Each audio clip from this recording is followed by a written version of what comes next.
کم انسان چې هغه قتل شو مقتول هغه ته ویلی شي چې کم قتل شوی نو د مقتول سلور قسمه دی مقتول په سلور قسمه باندې دی یو چې دا مقتول به یا مسلمانی یا به ذمی وي یا به حربی وي یا به مستامن اور مصالح وي سلور قسمه مقتول دی تشریح بیا کو دا مقتول چې سو قتل شوی دی یا به مسلمان وي یا به ذمی وي یا به حربی وي یا به مصالح او مستامن وي مسلمان چې قتل شوی دی نو خو معلومه ده دا هغه خو ځان له بیا مسله ده ذمی چاته ویلی شي ذمی هر هغه انسان ته ویلی شي چې هغه په ملک د مسلمان کې اوسیږي او مسلمان نوي په ملک د مسلمان کې اوسیږي مسلمان نوي او هغه د مسلمان د ملک د قوانینو پاسداری کوي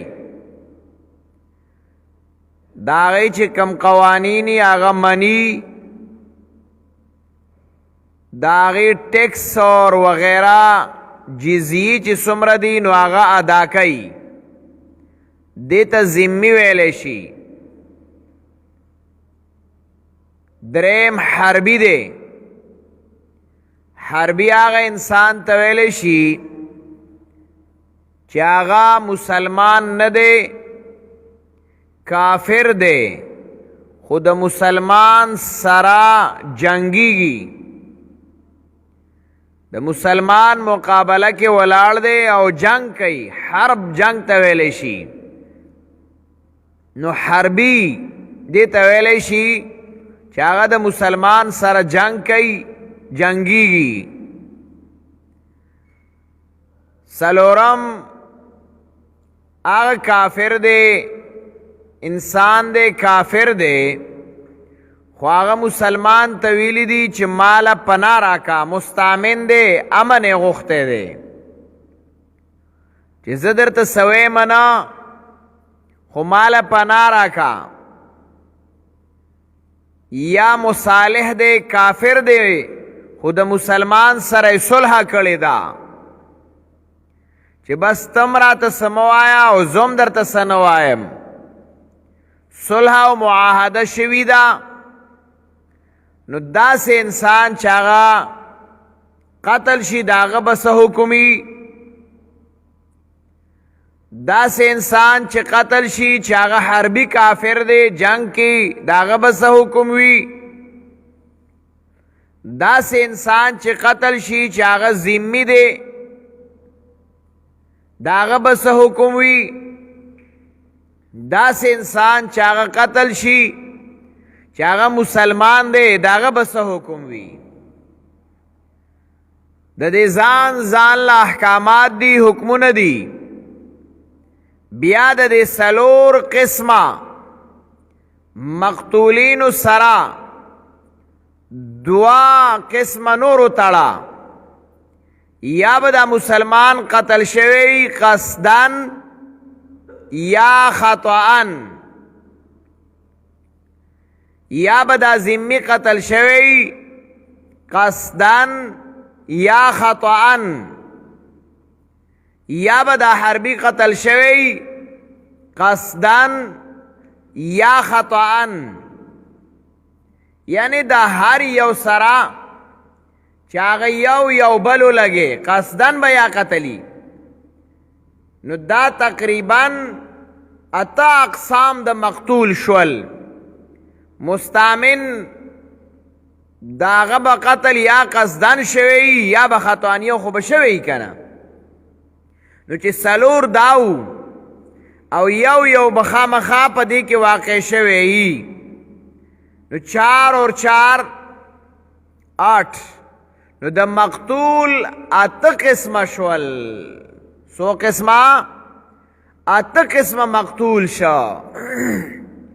مسلمان قتل شوی قصدن یا خطان، ذمی قتل شوی قصدن یا خطان، حربی قتل شوی قصدن یا خطان، مستعمر و مصالح قتل شوی قصدن یا خطان.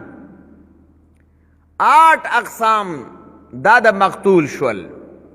دا غي ځان له احکام دلته بیانېږي، د بعض اقسامو بیانېږي. یو پاغي کې د مسلمان بیانېږي، خو هغه مسلمان چې هغه قتل شوی دی خطأن په دې آیات کې د هغې بیان کېږي. بل هغه مسلمان هغه انسان دی چې هغه قتل شوی دی خو هغه معاهد دی، د هغه سره معاهده ده، مصالحه شوي ده، د هغه حکم بیانېږي. دا یو دوه په یو آیات کې بیانېږي. او دریم قصدن چې هغه مسلمان قتل شوی دی د هغه حکم بیانېږي. بیا بله مسله اوس یاد ساتئ. بله مسله ده قتل په څو قسمه دی. اسې لګیا یم که نه سوچ مم شته. قتل په څو قسمه دی. یو قتل قصدن عمدن، یو قتل دی د قصدن پشان دی چې هغې ته شبه عمد ویلی شي. د کتابونو په اصطلاح کې هغې ته شبه عمد ویلی شي. او دریم قتل دی خطأن. دا درې غټ قتلونه یادوي. او بل دی شبه خطا. شبه خطا قصدن عمدن خو هغه قتل ته ویلی شي. آسان تعریف اراده د قتل په آله د قتل. یاد بھئی کنا قصدن عمدن اراده د قتل په آله د قتل دیتا قصدن عمدن ویل. شبه عمد چې هغه د قصدن په شانت دی هغه څه ته ویلی شي. هغه دې ته ویلی شي چې اراده د قتل وي خو آله د قتل نه وي. اراده د قتل وي آله د قتل نه وي. بیا درته تشریح کوم. خطا دې ته ویلی شي چې هغه آله د قتل ده خو اراده د قتل نه ده. اراده د قتل نه ده خو آله د قتل ده. او شبه خطا دې ته ویلی شي چې ارادوم د قتل نه وه اور آلام د قتل نه وه. دا شبه خطا ده. یاد بھئی بیا ورته ګوره. قصدن عمدن قتل څه ته وایي؟ آله د قتل په اراده د قتل. اوس چاړه ده، په چاړه باندې ته څوک وې او اراده هم دی د قتل یو هغه قتل شو نو دا قصدن عمدن قتل دی. ځکه اراده هم دی د قتل ده او آله هم د قتل ده. ٹھیک شو خبره؟ یا تا په چا باندې تمانچه راوویسته، یو سړی رې تمانچې راوویسته او هغه ډز کوي نو دا تمانچه چې ده دا آله هم د قتل ده او ډز اراده هم د قتل ده. نو آله د قتل او اراده د قتل دې ته قتل عمد ویلی شي. قصدن عمدن. شبه عمد څه ته ویلی شي؟ شبه عمد دې ته ویلی شي چې آله د قتل نه ده خو اراده د قتل ده. لکه یو سړی دی هغه لوی کوتک راواخیسته. اوس په کوتک په ګزار باندې خو سړی مري نه، آله د قتل نه ده خو تا په اراده د قتل و چې په کوته کې یو سړی وواهه او په سر یې وواهه او هغه په ځای را پرېوته او مړ شه، دې ته شبه عمد ویلی شي. دا د قصدن قتل په رنګ دی، عین قصدن قتل نه دی، ځکه چې دا کوتک آله د قتل نه ده اور خو پکې اراده د قتل دا. قتل خطا څه ته ویلی شي؟ قتل خطا څه ته ویلی شي؟ قتل خطا دې ته ویلی شي چې په هغې کې آله د قتل ده خو اراده د قتل نه ده، آله د قتل ده خو اراده د قتل نه ده. څنګه؟ تا ټوپک راغیستی په لیوني سپي پسې او هغه لیوني سپي باندې تا ډز کولو او بازنجخانو لګېده، څوک ولګېده؟ نو چې هغه ولګېده نو ستا خو اراده د قتل د هغه نه وه چې زه دی ولم، تا خو لیونی سپی مړ کاو. یا تک د کافرو سره جنګو، تا په یو کس باندې دا سوچ راغی چې دا خو کافر دی او د کافر بچی دی او تا پې ډز وکړو، هغه مسلمانو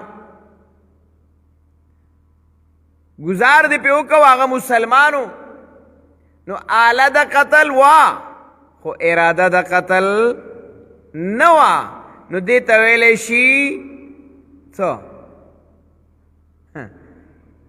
قتل خطا. دې ته څه ویلی شي؟ قتل خطا. ساری کے سارے سوچوں کو اس طرف متوجہ کرو یار. قتل خطا دیتا ویلے شي، آله د قتل خو اراده د قتل نه. تا پخکار باندې ډز کاو، شیش دې ورته اخیستی و چې هله دغه ده سویه ده اوسۍ ده او هغه چېرته چا زمیدار پټکې والی و تا ته ښکاره نه شو او تا ته ډز وویسته، زمیدار دې وویشته د سویې په ځای باندې ولګېده درنه، نو دې ته ویلی شي قتل خطا. اذان وکړه.